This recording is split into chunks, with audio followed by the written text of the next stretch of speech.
ভারতের ভূখণ্ড ব্যবহার করে তৃতীয় দেশের সাথে বাংলাদেশের পণ্য রপ্তানি সুবিধা ট্রান্সশিপমেন্ট বাতিলের কোনো প্রভাব পড়েনি দেশে।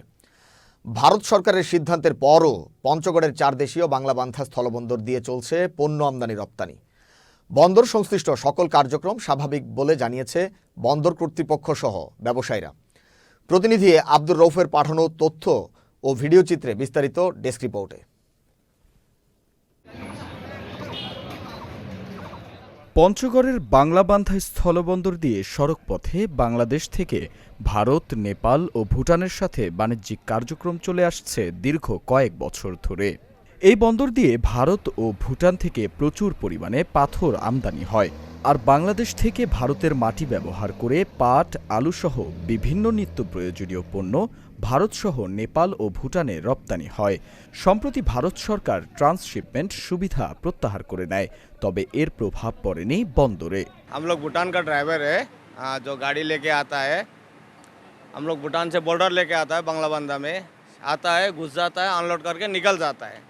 हम लोग का ऐसा तो कोई समस्या तो है नहीं इधर में। हम लोग आता है, अनलोड करके निकल जाता है। भुटानदेखि यो ट्रक चालक हो, यहाँ हामी अहिले बङ्गलादेश भित्रमा छु। ले हामी यो ढुङ्गा लिएर यहाँ आएको छु ट्रक लिएर चाहिँ। आजदेखि त हामीको 3 दिन भइसकेको छ। यहाँ हामी अहिले चाहिँ बङ्गलादेशमा हामी पसेको छु। यहाँ चाहिँ हामीको चाहिँ अहिले आएको छ, अहिले हामीको पेपर आउँछ। নেপাল, ভুটান, ভারত, বাংলাদেশ সহ আমদানি রপ্তানির কোনো প্রভাব পড়েনি। ভালোভাবে 4 দেশে আমাদের লোড আনলোড হচ্ছে। এতে করে আমাদের শ্রমিকগুলা ভালোভাবে কাজকর্ম করতে পারতেছি। এইভাবে যদি আমাদের পোর্ট চলে তাহলে আমাদের দেশের শ্রমিকের কোনো সমস্যা হবে না। এক্সপোর্ট ইম্পোর্টের জন্য ইন্ডিয়ান ভূমি ব্যবহার করতে দেবে না, কিন্তু সেই প্রভাবটা এখনও বাংলাবান্ধা স্থলবন্দরের পরে এখনও পর্যন্ত পড়েনি। এখানে এখনও নিয়মিত ভুটান এবং নেপাল থেকে আমরা এক্সপোর্ট ইম্পোর্টের মাল আমাদের আসতেছে। আমরা পূর্বের নেই এক্সপোর্ট কার্যক্রম চলমান রয়েছে বা চলছে।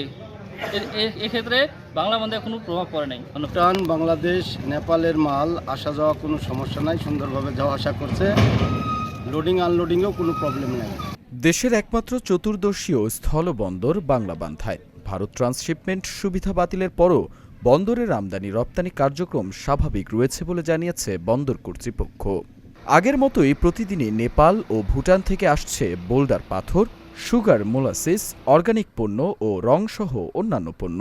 একই সাথে বাংলাদেশ থেকে পাটের কাঁচামাল, আলু, টিস্যু পেপার সহ বিভিন্ন পণ্য রপ্তানি হচ্ছে নেপালে। জানুয়ারি থেকে মার্চের শেষ পর্যন্ত ভুটান থেকে কোনো ট্রাক আমদানি হয়নি।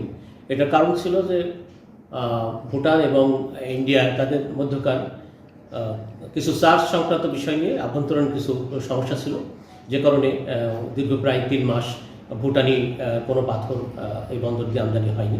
এতে করে আমদানি রপ্তানি একেবারেই কম ছিল। কিন্তু আসার কথা হচ্ছে সম্প্রতি আবার ভুটানি ট্রাক আমদানি শুরু হয়েছে এবং স্বাভাবিকভাবে ইন্ডিয়ান ট্রাকও আমদানি হচ্ছে। এখন আমদানি রপ্তানি কার্যক্রম একেবারেই স্বাভাবিক। হঠাৎ করেই ভারতের এই সিদ্ধান্তে হতাশ বাংলাবান্ধা স্থলবন্দর ব্যবহারকারী ব্যবসায়ীরা। দেশের আমদানি রপ্তানি কার্যক্রম স্বাভাবিক রাখতে দুদেশের কূটনীতিক পর্যায়ে আলোচনা করার দাবি তাদের। Channel S news desk.